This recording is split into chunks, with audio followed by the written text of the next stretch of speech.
नांदगांवपेट MIDC स्थित Ratan India power plant से निकलने वाले धुएं और कोयले की राख के कारण भारी नुकसान हो रहा है।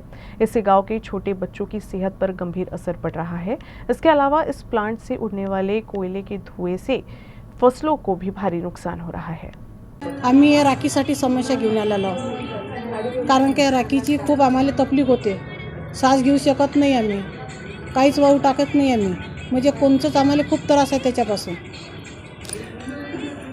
त्यासाठी आम्ही आमची झोपडपट्टी उठवण्यात आली पाहिजे बा, म्हणजे खूपच त्रास आहे। आम्ही जर बाहेर आम्ही बसू शकत नाही, घंटाभर म्हणजे कोणासोबत जास्त नाही, कोंडल्यासारखं घरात राहावं लागते आम्हाला। रात दिवस घरातच राहावं लागते। समजा जिल्हाधिकाऱ्यांना काय मागणी आहे? आमची झोपडपट्टी उठून द्यायची बरोबर आम्हाला कुठे 2 किलोमीटरवरही जागा दिली तरी चालते आम्हाला। आमची तेवढी झोपडपट्टी उठून द्यायची फक्त बस। या तिथं आमच्या जवळच आहे, हे आमच्या लागूनच, आमच्या घरालाच लागून आहे डायरेक्ट। या म्हणजे अंतर काहीच नाही आहे, अर्धा किलोमीटर आहे, कारण की ते भीतीला चिपकल्यासारखंच आहे एकदम।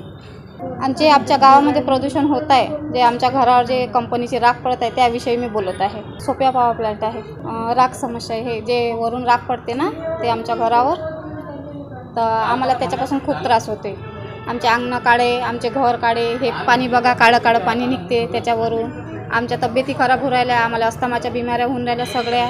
आमचे लहान लहान लेकरं आहेत, त्यांना ते पोटात चालली, हप्त्यातून 2 वेळा दवाखान्यात न्यावं लागते। आणि हे पानं दूषित सगळं, म्हणजे घरचं वातावरण सगळं दूषित आहे। जे वरून राख पडते ते आमच्या पाण्यावर, पिण्याच्या पाण्यावर, वापरण्याच्या पाण्यावर पडते का आम्ही सकाळी उठल्याबरोबर ते पाणी असं हातात पण घेऊशा नाही वाटत। मागणी अशी आहे का आमच्या गावात जे प्रदूषण होत असेल त्यापासून काय समस्या, म्हणजे त्याच्यासाठी काय समस्या निर्माण होते ते तुम्ही आम्हाला सांगा।